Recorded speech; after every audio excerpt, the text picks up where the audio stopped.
তোমার মতো কত নমরুদ ফেরাউন এই দুনিয়াতে রাজা বাদশাহী করে গিয়েছিল, তোমার চেয়ে বড় ক্ষমতাবান ছিল, টাকাওয়ালা ছিল, পয়সাওয়ালা ছিল, তারা তাদের চেয়ার টিকায় রাখতে পারে নাই।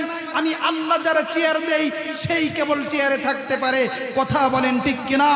এই জন্য 5 আগস্টে ছাত্র আন্দোলনের মাধ্যমে শেখ হাসিনা স্বৈরাচার বিগত 16টা বছর আপামর তাওহীদি জনতার উপর নির্যাতন করেছিল, অত্যাচার করেছিল, অবিচার করেছিল, আলেমদের গ্রেফতার করে করে যুবক আলেমদের এরকম হুইল চেয়ারের মধ্যে বসায় দিয়েছিল।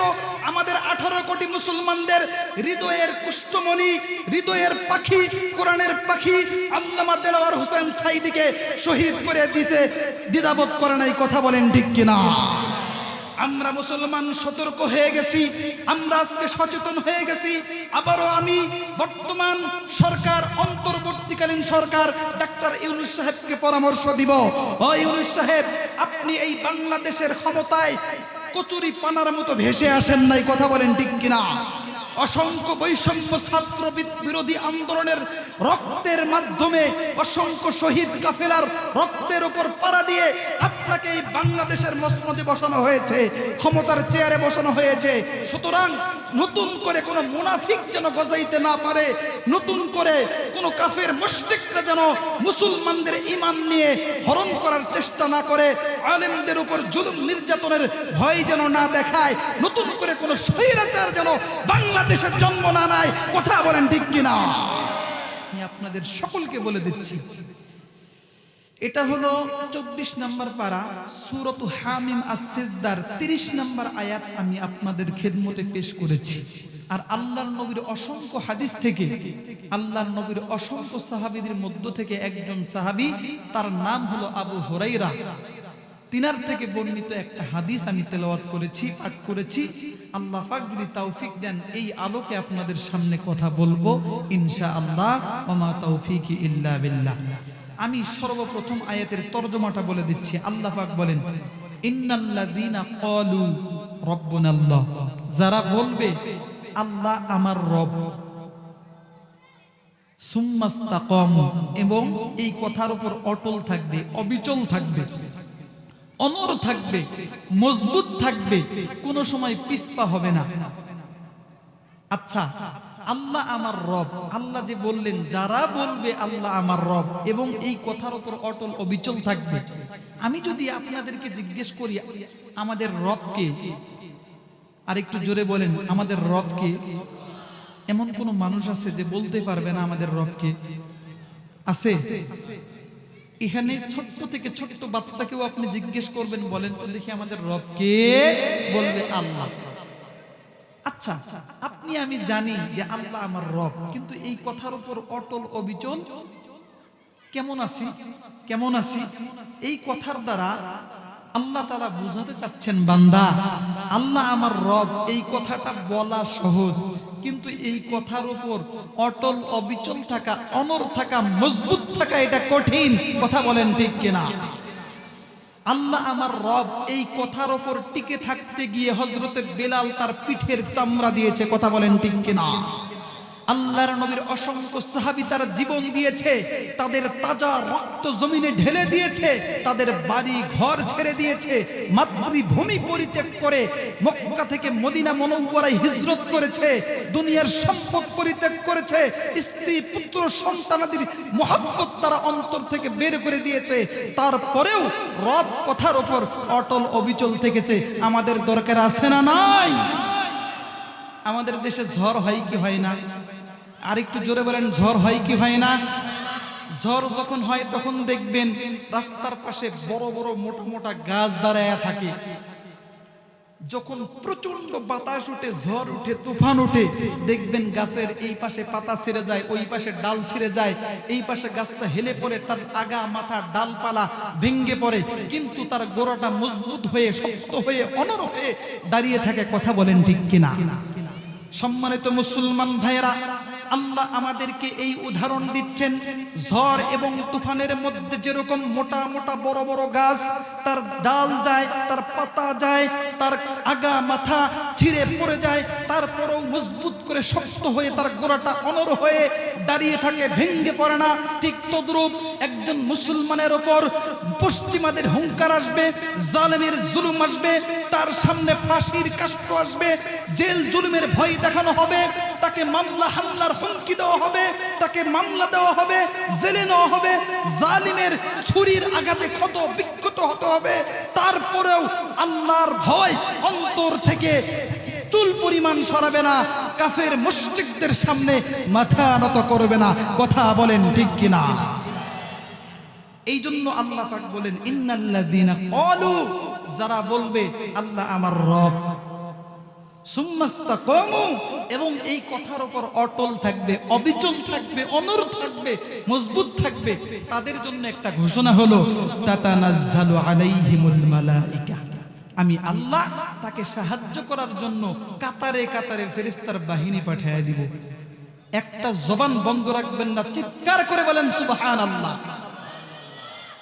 ওই ফেরেশতারা এসে বলবেন, আল্লাহ তাখাফু ওয়ালা তাহজানু ওয়া আবশিরু বিল জান্নাতিল্লাতী কুনতুম তুআদুন। ওই ফেরেশতারা এসে বলবেন, ও আল্লাহর গোলাম, তোমার কোনো ভয় নাই, তোমার কোনো টেনশন নাই, তোমার কোনো পেরেশানি নাই, তোমার কোনো চিন্তা নাই। ওয়া আবশিরু বিল জান্নাহ, আল্লাহ তোমারে আল্লাহর জান্নাতের সুসংবাদ দিয়ে পাঠাইছে। আর একটু জোরে বলেন সুবহানাল্লাহ। সম্মানিত মুসলমান বাবাজিরা, এই আয়াতটার সরল সোজা অর্থ আমরা শুনলাম। এবার আমরা জানবো এই আয়াতটা কোন প্রেক্ষাপটে নাজিল হয়েছে। এই আয়াতটা নাজিল হওয়ার পিছনে একটা কঠিন ঘটনা রয়েছে, লোমহর্ষক বর্ণনা রয়েছে। মক্কার জমিনে আল্লাহর নবী বিশ্ব নবী সর্বপ্রথম যখন দ্বীন ইসলামের দাওয়াত দেওয়া শুরু করলেন, ঈমানের দাওয়াত দেওয়া শুরু করলেন, মক্কার জমিনে একটা পরিবার ছিল, যেই পরিবারটার নাম ছিল, তাফসীরের মধ্যে আসছে ইয়াসির পরিবার। একটু জোরে বলেন কি পরিবার? ওই ইয়াসির পরিবারের মধ্যে 3 জন সদস্য ছিল। আমার ওয়াজ আজকে মুখস্থ করে নিয়ে যাবেন। ওয়াজ তো অনেক শুনেন, কিন্তু মানেন না, শোনেন না, বুঝেন না, মুখস্থ করি না এবং ওই কথার উপর ভ্রুক্ষেপ করি না। কথা বলেন ঠিক কিনা? আজকে একটু মুখস্থ করে যাবেন। এই সূরা হামিম আস-সিজদা, এই সূরাটার 30 নম্বর আয়াতটা কোন প্রেক্ষাপটে নাজিল হয়েছে? মক্কার একটা পার্সোনাল পরিবার ছিল, যেই পরিবারের নাম ছিল কি? ইয়াসির পরিবার। এই পরিবারের সদস্য ছিল 3 জন। কয়জন? 1 নাম্বার হযরতে ইয়াসির রাদিয়াল্লাহু তাআলা আনহু, 2 নাম্বার হযরতে সুমাইয়া রাদিয়াল্লাহু তাআলা আনহা, 3 নাম্বার ইনাদের সন্তান, কলিজার টুকরা সন্তান হযরতে আম্মার রাদিয়াল্লাহু তাআলা আনহুম। এই 3 জন সদস্য যখন আল্লাহর নবীর হাতে হাত রেখে কালিমা পড়ে মুসলমান হয়ে গেল, তৎকালীন জামানার কাফের মুশরিকরা সহ্য করতে পারল না। ওই কাফের মুশরিকরা কে ছিল? আবু জেহেল, আবু লাহাব, সাইবা, এই সমস্ত বড় বড় কাফের রিডাররা সহ্য করতে পারলো না। তারা চিন্তা করলো, হাই রে, মক্কা ইসলামের দাওয়াত দিল আর তারা গ্রহণ করলো, আমার দেশে আমার খায়, আমার পরে আমার ক্ষমতার মধ্যে তারা থাকে, আর মুহাম্মদের দলের অন্তর্ভুক্ত হয়ে মুহাম্মদের দল করবে, ইসলামী দল করবে, এটা সহ্য করতে দেওয়া যায় না।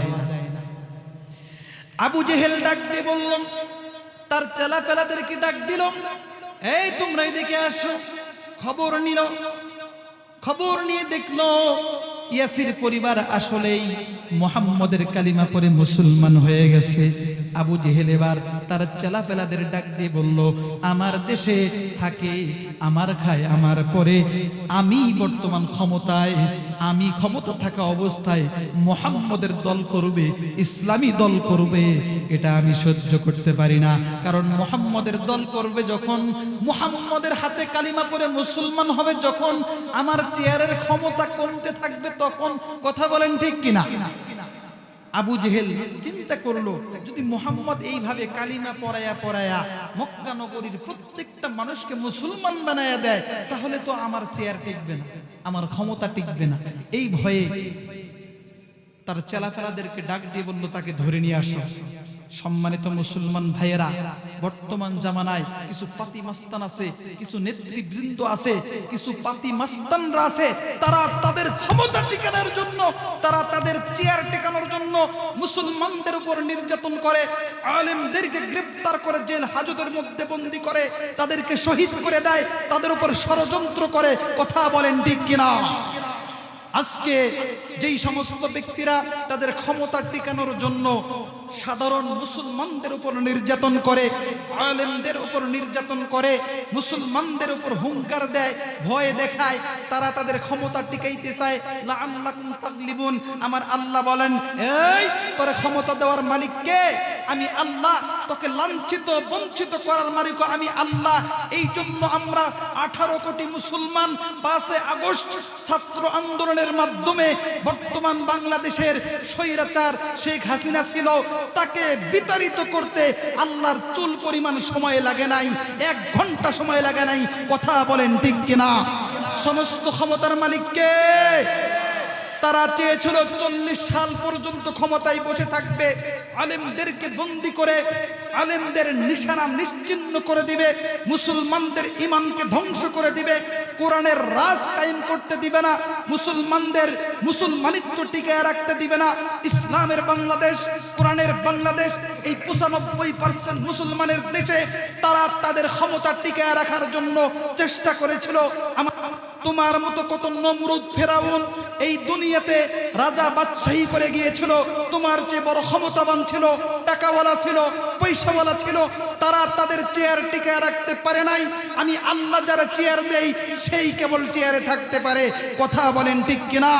এই জন্য 5 আগস্টে ছাত্র আন্দোলনের মাধ্যমে শেখ হাসিনা স্বৈরাচার বিগত 16টা বছর আপামর তাওহীদি জনতার উপর নির্যাতন করেছিল, অত্যাচার করেছিল, অবিচার করেছিল, আলেমদের গ্রেফতার করে করে যুবক আলেমদের এরকম হুইল চেয়ারের মধ্যে বসায় দিয়েছিল। আমাদের 18 কোটি মুসলমানদের হৃদয়ের কুষ্ঠমণি, হৃদয়ের পাখি, কোরআনের পাখি আল্লামা দেলাওয়ার হোসেন সাঈদীকে শহীদ করে দিতে দ্বিধাবোধ করে নাই। কথা বলেন ঠিক কিনা? আমরা মুসলমান সতর্ক হয়ে গেছি, আমরা আজকে সচেতন হয়ে গেছি।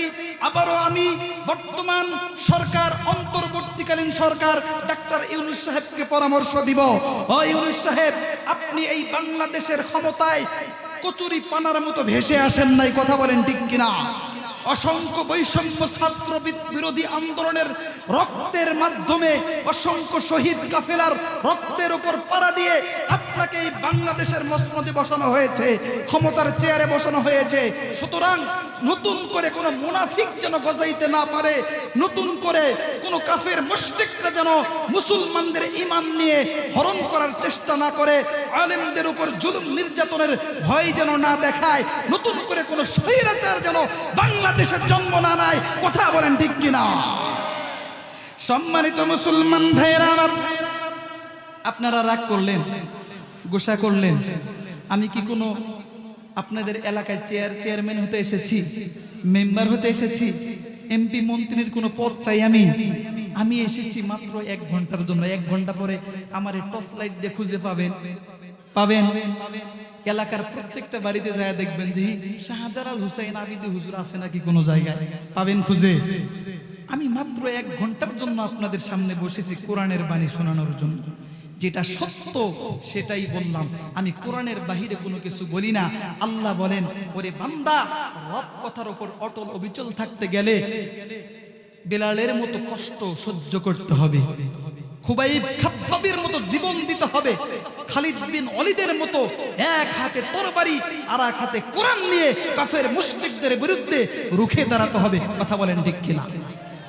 সম্মানিত মুসলমান ভাইরা আমার, আবু জেহেল তার চেয়ার টিকানোর জন্য তার চেনাচেনাদেরকে হুকুম দিল, যাও আম্মারকে ধরে নিয়ে আসো।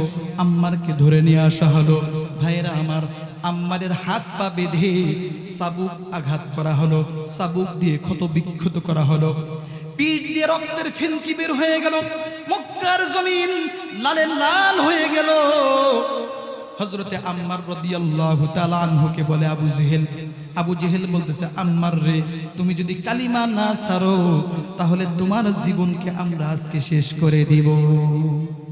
হযরতে আম্মার রাদিয়াল্লাহু তাআলা আনহু আবু জেহেলকে ডাক দিয়ে বলে, এ আবু জেহেল, তোর মতো কাফির মুশরিকরা যদি আমি আম্মারের জীবন শেষ করে দেস, তারপরেও আমি তোর কাছে মাথা নত করব না, আমি মুহাম্মাদের কালিমা ছাড়তে পারবো না। আল্লাহু আকবার বলেন। হযরতে আম্মার রাদিয়াল্লাহু তাআলা আনহুকে মারতে মারতে নির্যাতন করতে করতে অজ্ঞান করে ফেলল। তারপরেও কালিমা থেকে পদত্যাগ করলো না, মুহাম্মাদের কালিমা ছাড়লো না। এবার হযরতে আম্মার রাদিয়াল্লাহু তাআলা আনহু জমিনের মধ্যে লুটায় পড়লো। আবু জেহেল চিন্তা করলো, একে নির্যাতন করে কাম হবে না, তার মাকে ডাক দিয়ে নিয়ে আসো। এবার তার চেলাপেলারা হযরতে আম্মার রাদিয়াল্লাহু তাআলা আনহুর কলিজার টুকরা মা হযরতে সুমাইয়াকে ডাক দিয়ে নিয়ে আসলো। আবু জেহেল বলে, সুমাইয়া রে, তোমার কলিজার টুকরা সন্তান মুহাম্মাদের দলে যোগ দিয়েছে, মুহাম্মাদের কালিমা পড়ে মুসলমান হয়েছে। আমি ক্ষমতা থাকাকালীন, আমি আবু জেহেল থাকাকালীন মুহাম্মাদের দল করা যাবে না, বুঝাও, না হলে তোমার সন্তানকে আমি মেরে ফেলবো। আচ্ছা, পৃথিবীতে কোনো মা বাপ আছে সন্তানের কষ্ট সহ্য করতে পারে? সন্তানের কষ্ট সহ্য করতে কোনো পিতা মাতা পারে না। আপনি আমি যদি এরকম আমার সন্তানের দৃশ্য দেখতাম, সাথে সাথে আবু জেহেলের কথা মেনে নিতাম। কথা বলেন ঠিক কিনা? কিন্তু কি দৃশ্য দেখেন, হযরতে সুমাইয়া রাদিয়াল্লাহু তাআলা আনহা তার কলিজার টুকরা সন্তান আম্মারের কানে কানে গিয়ে বলতেছে, বাবারে, ও আমার কলিজার টুকরা সন্তান, তোমাকে যদি আবু জেহেল মারতে মারতে দুনিয়া থেকে শহীদ করে দেয়, তারপরেও তুমি মুহাম্মাদের কালিমা ছাড়বা না, আবু জেহেলের কাছে মাথা নত করবা না। শুধু তাই নয়, হযরতে সুমাইয়া রাদিয়াল্লাহু তাআলা আনহা তার কলিজার টুকরা সন্তানকে বলল, আম্মার রে, ও আমার কলিজার টুকরা সন্তান, আবু জেহেলের নির্যাতনের কারণে, অত্যাচারের কারণে তুমি যদি আবু জেহেলের কথা মেনে নাও, মুহাম্মাদের কালিমা ছেড়ে দাও, তাহলে আমি মা কিয়ামতের মাঠে কঠিন মুসিবতের সময় আল্লাহর দরবারে মামলা করব, আল্লাহর দরবারে নালিশ জানাবো, আল্লাহ যেন তোমারে জাহান্নামে নিক্ষিপ্ত করে। আল্লাহু আকবার। সুমাইয়া যখন এই কথা বলল, আবু জেহেল সহ্য করতে পারলো না। আবু জেহেল বলে, হায় রে হায়, তোরে নিয়ে আসলাম তোর সন্তান রে বোঝানোর জন্য, এখন দেখছি তোর সন্তান যেই দল করে তুইও সেই দল করস। সুমাইয়া ডাক দিয়ে বলে, আবু জেহেল রে, আমার সন্তান যেই কালিমার কারণে, যে লোকের কারণে আজকে অজ্ঞান হয়ে মক্কার জমিনে শুয়ে আছেন, আমিও সেই কালিমা পড়ে পরিপূর্ণ মুসলমান। আবু জেহেল আর দেরি করলো না, হযরতে সুমাইয়া রাদিয়াল্লাহু তাআলা আনহার হাত পা বেঁধে ফেলল, কঠিন নির্যাতন করা শুরু করলো। এক পর্যায়ে আবু জেহেল কি করলো, আল্লাহু আকবার, বল্লম দিয়ে সুমাইয়া রাদিয়াল্লাহু তাআলা আনহার লজ্জা স্থানের মধ্যে একটা আঘাত করলো। আল্লাহ, হযরতে সুমাইয়া দুনিয়ার জমিন থেকে বিদায় নিল। আবু জেহেল এবার চিন্তা করলো, সুমাইয়া দিয়ে কাম হলো না, এবার তার বাবাকে ধরে নিয়ে আসো, ইয়াসিরকে ধরে নিয়ে আসো। এবার ইয়াসিরকে ধরে নিয়ে আসা হলো। ইয়াসির এসে দেখে তার কলিজার টুকরা সন্তানটা অজ্ঞান হয়ে পড়ে আছে। তার কলিজার টুকরা প্রিয়তমা স্ত্রী, তিনি ইন্তেকাল করেছে, শহীদ হয়ে গেছে। ইয়াসিরের চোখ দিয়ে পানি পড়ে। আবু জেহেল ডাক দিয়ে বলে, ইয়াসির রে, তুই তোর সন্তানকে বুঝা, তুই তোর সন্তানকে বুঝা। তোর সন্তান যদি মুহাম্মাদের দল ছেড়ে না দেয়, মুহাম্মাদের কালিমা না ছাড়ে, তাহলে তোর সন্তানকেও তোর স্ত্রীর মতো শহীদ করে দিব। হযরত ইয়াসির রাদিয়াল্লাহু তাআলা আনহু ডাক দিয়ে কয়, এ আবু জেহেল, আমার সন্তান যেই কালিমার জন্য তুমি রক্তে লাল করে দিয়েছে, মক্কার জমিনে অজ্ঞান হয়ে পড়ে আছে, আমার প্রিয়তমা স্ত্রী যেই কালিমার জন্য জীবন দিয়ে দিল, শাহাদাত বরণ করলো, ওই কালিমা পড়ে আমি ইয়াসিরও আগে থেকে মুসলমান হয়ে গেছি। ইসলাম হলো চিরদিনের শান্তি সুখের নিশানা, ইসলাম ছাড়া অন্য সবই জাহান্নামের ঠিকানা। ইসলাম হলো চিরদিনের শান্তি সুখের নিশানা, ইসলাম ছাড়া অন্য সবই জাহান্নামের ঠিকানা। শান্তির জন্য দেশের মানুষ দৌড়াইতেছে হইয়া বেহুশ, শান্তির জন্য দেশের মানুষ দৌড়াইতেছে হইয়া বেহুশ, মরিচিকার পিছে করে জীবন মরণ সাধনা, ইসলাম ছাড়া অন্য সবই জাহান্নামের ঠিকানা। ইসলাম হলো চিরদিনের শান্তি সুখের নিশানা, ইসলাম ছাড়া অন্য সবই জাহান্নামের ঠিকানা। ও মুসলমান ভাইরা আমার, ইয়াসির যখন এই কথা বললাম, সঙ্গে সঙ্গে আবু জেহেল তাকে নির্যাতন করা শুরু করলো। ও মুসলমান ভাইরা আমার, এখানে অনেক বৃদ্ধ বাবাজিরা আছে, যুবক ভাইরা আছে, আজকে একটু মনোযোগ দেন, অন্যদিকে কানটা দিয়েন না, দিলের কান দিয়ে শুনেন। হযরত ইয়াসিরকে কঠিন নির্যাতন করা শুরু করলো।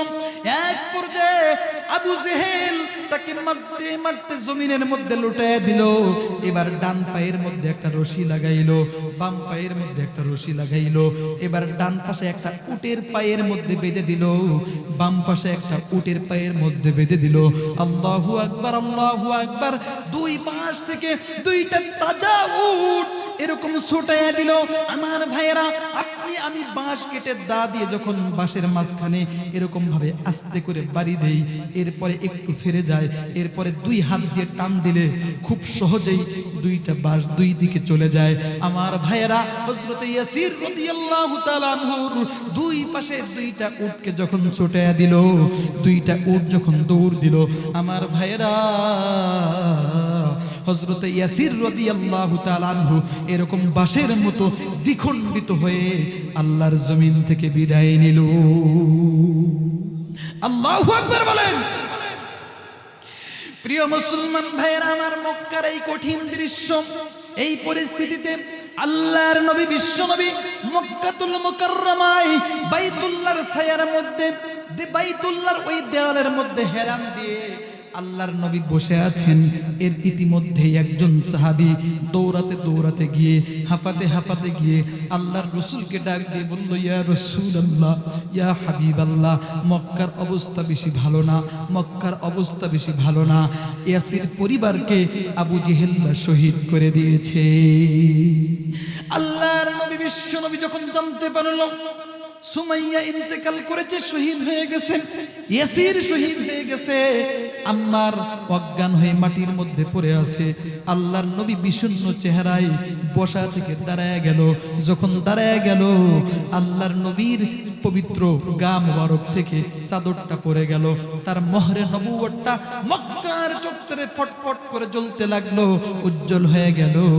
আল্লাহর নবী বিশ্ব নবী এবার আল্লাহকে ডাক দিয়ে বলতেছে, আল্লাহ,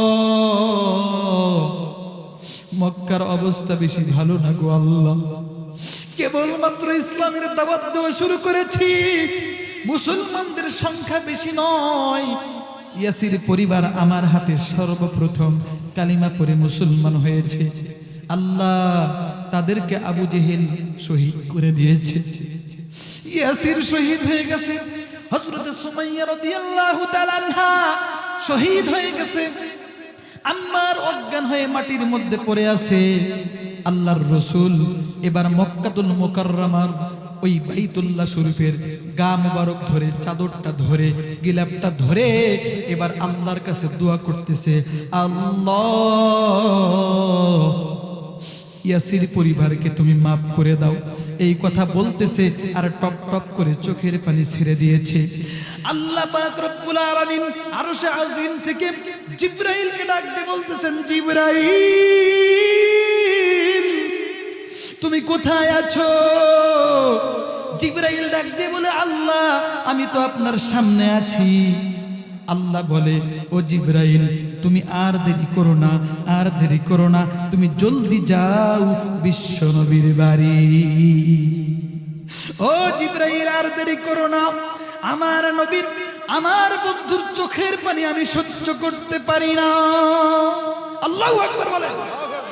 কিন্তু আমাদের বাংলাদেশে কিছু নাস্তিক মুরতাদরা আছে, কিছু কাফের মুশরিকরা আছে, কিছু মুনাফিক মার্কা মুসলমান আছে, তারা আল্লাহর নবীর চরিত্র নিয়ে কটাক্ষ করে, কথা বলেন ঠিক কিনা? যারা আল্লাহর নবীর চরিত্র নিয়ে কটাক্ষ করে, যারা আল্লাহর নবীর আদর্শ নিয়ে কটাক্ষ করে, তারা কোনোদিন মুসলমান হইতে পারে না, তারা হলো কটাক্ষ মুনাফিক, কথা বলেন ঠিক কিনা? আল্লাহর নবী বিশ্ব নবী বাইতুল্লাহর ওই ছায়াতে, বাইতুল্লাহর গিলাফ ধরে আল্লাহর কাছে দোয়া করা শুরু করলেন। আল্লাহ পাক জিবরাইলকে নির্দেশ দিলেন, জিবরাইল রে তাড়াতাড়ি যাও আমার বন্ধুকে সুসংবাদ শুনিয়ে দাও। জিবরাইল চলে আসলো আল্লাহর নবীর কাছে। আল্লাহর নবীর কাছে এসে বলল, ইয়া রাসূলুল্লাহ, ইয়া হাবিবাল্লাহ, আপনি কান্না করবেন না, আপনি কান্না করবেন না, আপনি যাদের জন্য দোয়া করতেছেন আমার আল্লাহ তাদেরকে আরো আগে মাফ করে দিয়েছেন। ওই সময় হযরত জিবরাইল এই আয়াতখানা শোনায়া দিল, ইন্না ক্বালু রাব্বুনাল্লাহু সুম্মা ইসতাকামু তাতানাজ্জালু আলাইহিমুল মালাইকাতু আল্লা তাখাফু ওয়া লা তাহজানু ওয়া আবশিরু বিল জান্নাহ ওয়া আবশিরু বিল জান্নাতিল্লাতী কুনতুম তুআদুন।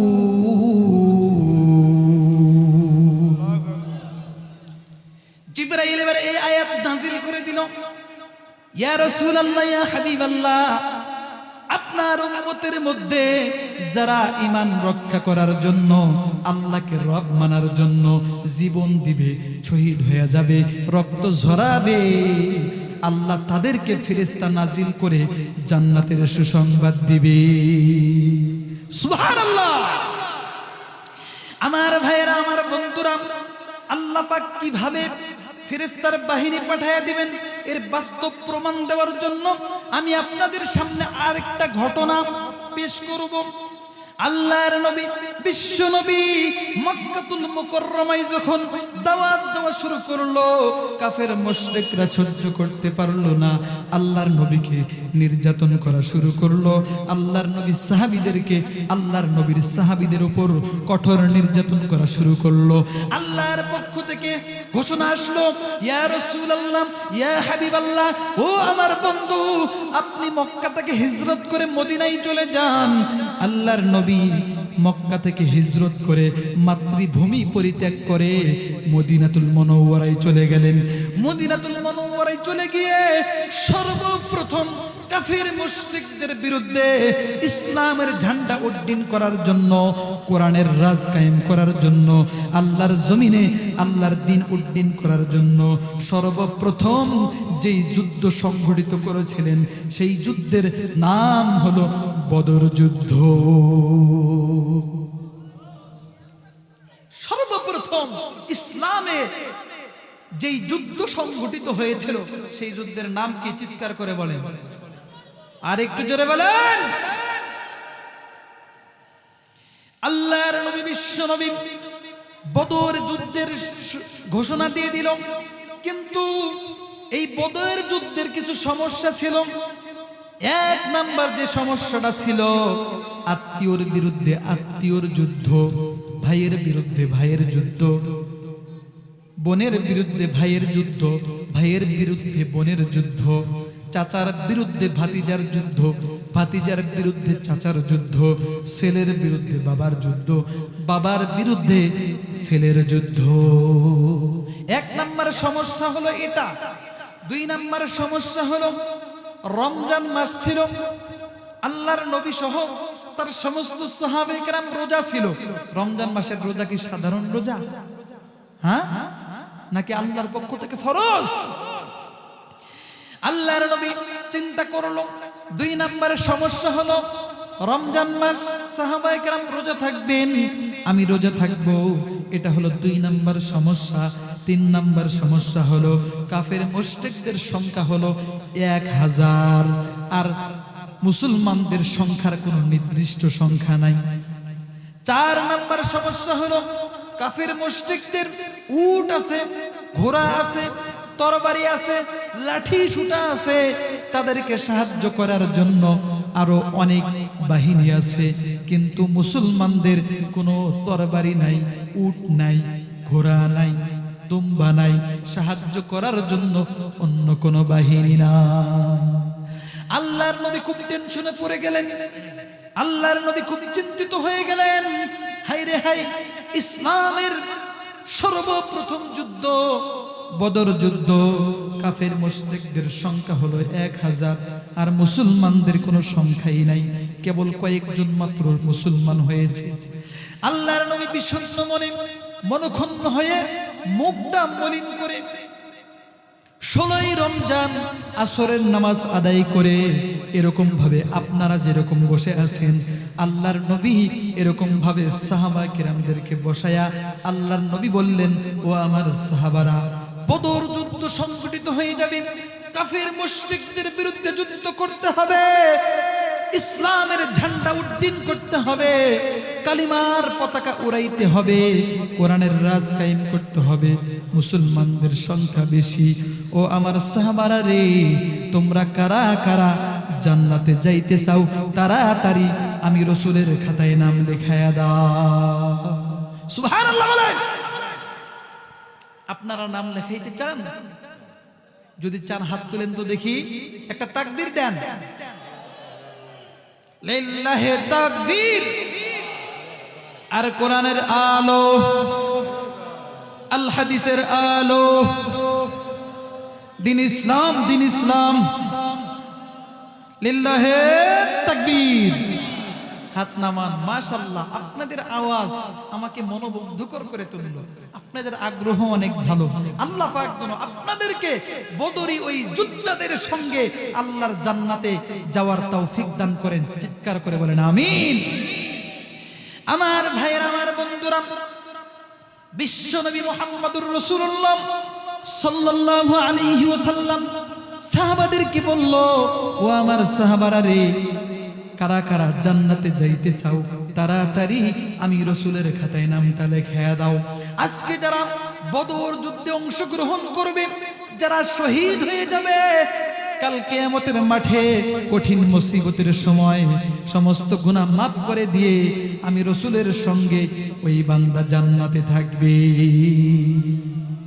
আল্লাহর নবী আরেকটা কথা বললেন, শেষ জামানায় হিন্দুস্তানের বিরুদ্ধে, ভারতের বিরুদ্ধে একটা লড়াই হবে, একটা যুদ্ধ হবে। ওই যুদ্ধের নাম হলো গাজওয়ায়ে হিন্দ। ওই যুদ্ধটা আজকেও হইতে পারে, কালকেও হইতে পারে, 10 বছর পরেও হইতে পারে, 20 বছর পরেও হইতে পারে, আপনার আমার হায়াতের মধ্যেও হইতে পারে। যদি আপনার আমার হায়াতের মধ্যে আসে, কারা কারা অংশগ্রহণ করতে রাজি আছেন? 2 হাত তুলে আল্লাহকে দেখায়া দেন। হাত নামান, আল্লাহ কবুল করুক। আল্লাহর নবী বললেন, হিন্দুস্তানের বিরুদ্ধে যেই সমস্ত মানুষ, যেই সমস্ত মুসলমান নিশ্চিত মৃত্যু এটা জানার পরেও ইসলামের পক্ষে যুদ্ধ করবে, ওই ভারতের বিরুদ্ধে যুদ্ধ করবে, হিন্দুস্তানের বিরুদ্ধে যুদ্ধ করবে, কিয়ামতের মাঠে কাল মুসিবতের সময় ওই বান্দা বদরি যোদ্ধা সাহাবীদের সাথে অংশগ্রহণ করে আমি রাসূলের সঙ্গে জান্নাতের মধ্যে থাকবে। সুবহানাল্লাহ বলে। আমাদের মুসলমানদের সবচেয়ে বড় শত্রু হলো হিন্দুস্তান। কথা বলেন ঠিক কিনা? কিন্তু আমাদের এই বাংলাদেশে বসে ওই ভারতের দালালি করে এমন মুসলমান বাংলাদেশে আছে না? নয়। আলেমদেরকে রাজাকার করেছিল, আলেমদেরকে রাজাকার দাবি করে একদিন নয়, 2 দিন নয়, 13টা বছর জেলখানার মধ্যে রেখে তাকে শহীদ করে দেওয়া হয়েছে। কথা বলেন ঠিক কিনা? আজকে যাকে রাজাকারের মামলা দিয়ে বছরকে বছর, মাসকে মাস, দিনকে দিন তুমি জেলের মধ্যে আবদ্ধ করে রাখলা, আজকে 18 কোটি মুসলমান সচক্ষে দিবালো করে নেয়, তাকায়া তাকায়া দেখেছে। শুধু বাংলাদেশের মুসলমান না, বহির্বিশ্বে যত মুসলমান রয়েছে প্রত্যেকটা মুসলমান লক্ষ্য করেছে যেই ব্যক্তি, যেই শেখ হাসিনা খুনি, রাহাজানি, ছিনতাইকারী, খুনি, ওই ব্যক্তি বলেছিল আল্লামা দেলোয়ার হোসেন সাঈদী রাজাকার, আজকে সে প্রমাণ করে দিল সে একজন টাটকা রাজাকার। কথা বলেন ঠিক কিনা?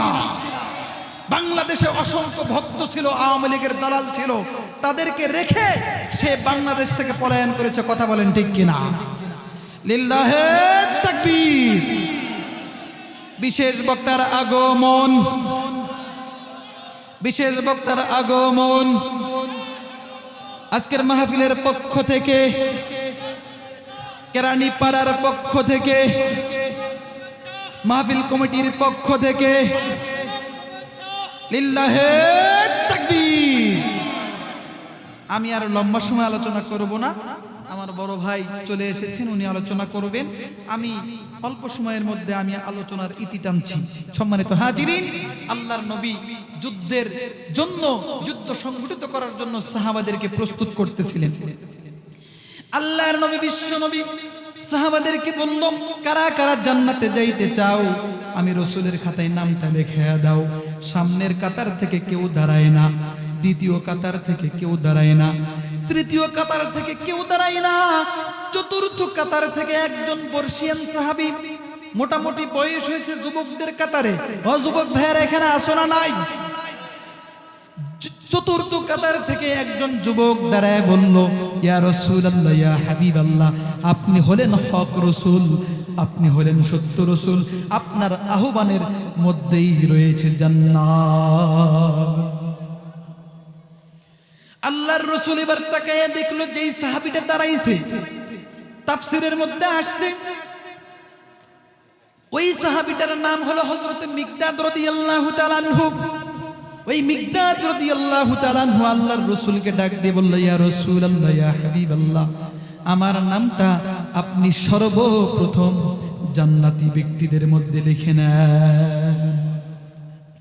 আল্লাহর নবী দুই চোখের পানি ছেড়ে দিল, দুই চোখের পানি ছেড়ে দিয়ে বলল, মিকদাদ রে, আমি তোমার নামটা কেমনে লিখাই? কিছুক্ষণ পূর্বে মদিনার সবচেয়ে সুন্দরী রমণী কন্যাকে দিয়ে আমি তোমাকে বিবাহ করাইয়া দিলাম, এখনো তোমার বাসর হয় নাই, এখনো তোমার বাসর হয় নাই, এখনো স্ত্রীর সঙ্গে তোমার সাক্ষাৎ হয় নাই, তোমার নামটা আমি কেমনে লেখাই? হযরত মিকদাদ রাদিয়াল্লাহু তাআলা আনহু আল্লাহর রাসূলকে ডাক দিয়ে বলল, ইয়া রাসূলুল্লাহ, ইয়া হাবিবাল্লাহ, আল্লাহর জমিনে আল্লাহর দ্বীন যদি না থাকে, কোরআন যদি না থাকে, মুসলমান যদি না থাকে, তাহলে কি করব আমি বাসর দিয়ে, কি করব স্ত্রী দিয়ে?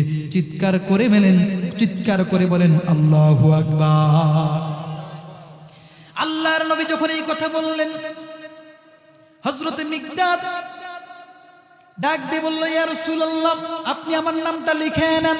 আল্লাহর রাসূল বলল, মিকদাদ রে, তুমি তোমার স্ত্রীকে এক পাল্লায় উঠে দিয়েছো, আর এক পাল্লায় স্বর্ণ মুদ্রা দিয়েছো। এই স্বর্ণ মুদ্রাগুলো হলো মোহর। এই মোহর পরিশোধ করে, এত টাকা মোহর দিয়ে তুমি তোমার স্ত্রীকে, নতুন বধূকে ঘরে উঠাইছো, তোমার নামটা কেমনে লিখাই?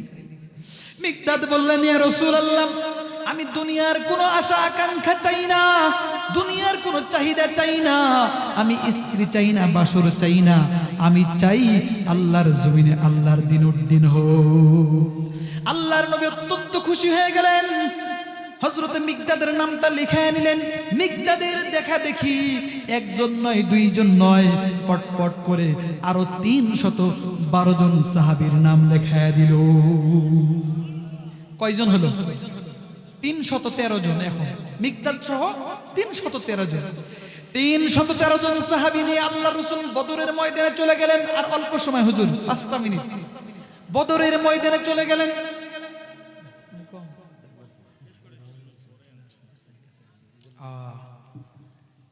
বদরের ময়দানে চলে যাওয়ার পরে আল্লাহর রাসূল চিন্তা করলো, হায়রে, কাফির মুশরিকরা শক্ত ভূমি দখল করলো, আর মুসলমানেরা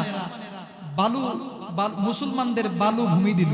আচ্ছা, বালুর মধ্যে দৌড়াইলে পা আগায় না পিছায়? আর একটু জোরে বলেন। মুসলমানদের দিল বালু ভূমি, আর কাফেররা নিল শক্ত ভূমি জোর যার। মুসলমানরা 313 জন আর তারা হলো 1000 জন, তাদের জোর বেশি, যেটা ভালো সেটা গ্রহণ করেছে। আল্লাহর নবী টেনশন করলেন, হাই রে যুদ্ধ করতে আসছে কিন্তু সাহাবারা তো রোজা, আমি তো রোজা, আবার আমাদের সংখ্যা কম, অস্ত্র নাই, শস্ত্র নাই, উট নাই, দম্বা নাই, ঘোড়া নাই, আবার আমাদের ভূমিটা হলো বালু ভূমি। আল্লাহর নবী টেনশনে পড়ে ওই বদরের ময়দানে জায়নামাজ বিছায়া সিজদায় পড়ে গেলেন। আল্লাহর নবী টপ টপ করে পানি ফেলান, বদরের ময়দানের বালুগুলো কাদা হয়ে যাচ্ছে। আল্লাহ পাক আরশে আজিম থেকে জিবরাইলকে ডাক দিয়ে বলে, জিবরাইল, আমি আমার নবীর চোখের পানি সহ্য করতে পারবো না, যাও তাড়াতাড়ি যাও, আমার নবীকে শোনায়া দাও, আন্নী মুমিত্তুকুম বিআলফিন মিনাল মালাইকাতি মুরদিফিন। এবার জিবরাইল এসে বলল, ইয়া রাসূলুল্লাহ, আল্লাহ আপনাকে সুসংবাদ দিয়ে পাঠাইছেন, আল্লাহ আপনার 313 জন সাহাবীর সঙ্গে 1000 সাহাবী আরো সাহায্য করেছেন। সুবহানাল্লাহ। আল্লাহর নবী মাথা উঠায় না। আল্লাহ বলেন, জিবরাইল তুমি আবার আল্লাহর রাসূলের কাছে আরেকটা আয়াত নিয়ে যাও। এবার জিবরাইল আরেকটা আয়াত নিয়ে এসে বলল, বিসালাসাতি আলফিম মিনাল মালাইকাতি মুনজালিন। জিবরাইল বলল, ইয়া রাসূলুল্লাহ, আপনি 1000-এ খুশি হন নাই, 3000 সাহাবী পাঠিয়ে দিয়েছে। সুবহানাল্লাহ বলে। আল্লাহর নবী তাও মাথা উঠায় না। আল্লাহর নবীকে এবার আল্লাহ তাআলা আরেকটা আয়াত দান করলো, হাযা ইউমদিদুকুম রাব্বুকুম বিখামসাতি আলাফিন মিনাল মালাইকাতি মুসাওwimin। জিবরাইল বলল, ইয়া রাসূলুল্লাহ, আপনি 3000-ও খুশি হন নাই, 5000 নূরের তৈরি ফেরেশতা, সশস্ত্র ফেরেশতা আপনার 313 জন সাহাবীর সঙ্গে যুদ্ধ করবে। সুবহানাল্লাহ বলেন। আমার ভাইরা, আমার বন্ধুরা, মসজিদে টাইলস লাগাইছি, সেজদা দিয়ে চোখ দিয়ে পানি ঝরাই, এখান থেকে শিক্ষা নিতে হবে। আল্লাহর জমিনে আল্লাহর দ্বীন উদ্দিন করার জন্য, কোরআনের রাজ কায়েম করার জন্য প্রয়োজনে রাজপথে চোখের পানি ফেলাইতে হবে। কথা বলেন ঠিক কিনা? শুধু মসজিদের টাইলসের মধ্যে চোখের পানি ফেলাইলে চলবে না, রাজপথে চোখের পানি ফেলায়া কাফের মুশরিকদের বিরুদ্ধে রুখে দাঁড়াইতে হবে। কথা বলেন ঠিক কিনা? প্রিয় মুসলমান ভাইয়েরা, আমি আমার আলোচনা আর লম্বা করলাম না, দোয়া চেয়ে বিদায় নিচ্ছি। সর্বশেষ আপনাদেরকে আবদার করতেছি, এই এলাকায় যারা সুদ খান, ঘুষ খান, সুদ বন্ধ করে দেন, ঘুষ বন্ধ করে দেন। আমার এক ভাই বলেছে, এই এলাকার প্রত্যেকটা ঘরে ঘরে সুদের আলো জ্বলতেছে, সুদের বাতি জ্বলতেছে। হুজুর, এই সুদের বাতি নিভানোর জন্য আমি আমার পরের বক্তাদেরকে, বড় ভাইদেরকে অনুরোধ করব যেন আলোচনা করেন। যদিও আমার আলোচনার মধ্যে সুদের পয়েন্ট ছিল, ওই দিকে যাওয়া হয় নাই। আমি দোয়া চেয়ে বিদায় নিচ্ছি। আমার জন্য দোয়া করবেন, আমি যেন ইসলামের পথে মরণ পর্যন্ত টিকে থাকতে পারি। বলেন আমিন।